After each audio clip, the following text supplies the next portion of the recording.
మిత్రులారా, ఆనాడు doctor YS Rajasekhara Reddy గారు, శ్రీమతి సోనియా గాంధీ గారి నాయకత్వంలో మొదలుపెట్టిన Pranahita Chevella project, doctor Babasaheb Ambedkar Pranahita Chevella project ఆదిలాబాదుకు 2.5 లక్షల ఎకరాల నీళ్లు ఇవ్వాల్సి ఉండే.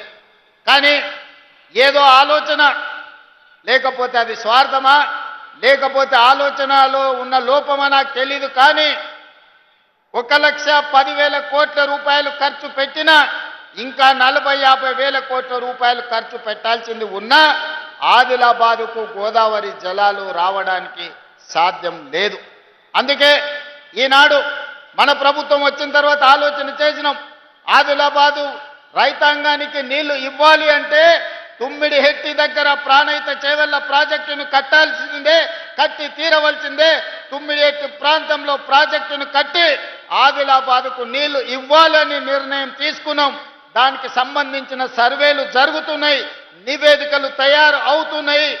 బడ్జెట్ సమావేశాల లోపు ఉత్తమ్ కుమార్ రెడ్డి గారికి సూచన చేస్తున్నా, ఈ తుమ్మిడిహెట్టి దగ్గర నిర్మించాల్సిన ప్రాజెక్టు సంబంధించిన సంపూర్ణమైన నివేదికను తయారు చేయండి.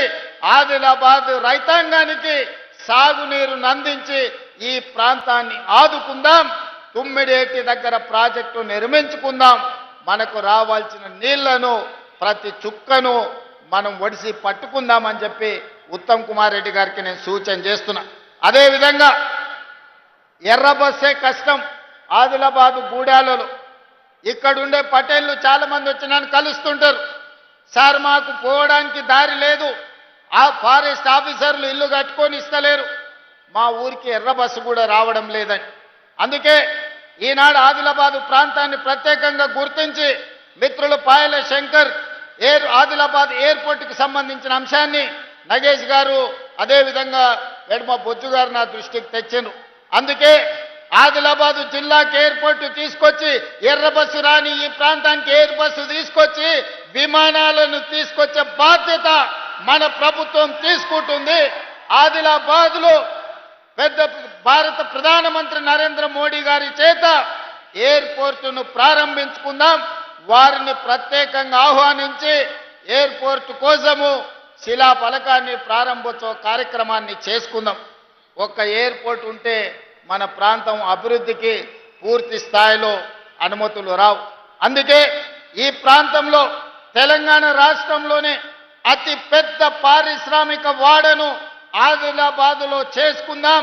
ఇన్ఛార్జ్ మంత్రి గారికి నేను చెప్పిన ఒక 10,000 ఎకరాల భూమిని ఆదిలాబాదులో సేకరించండి.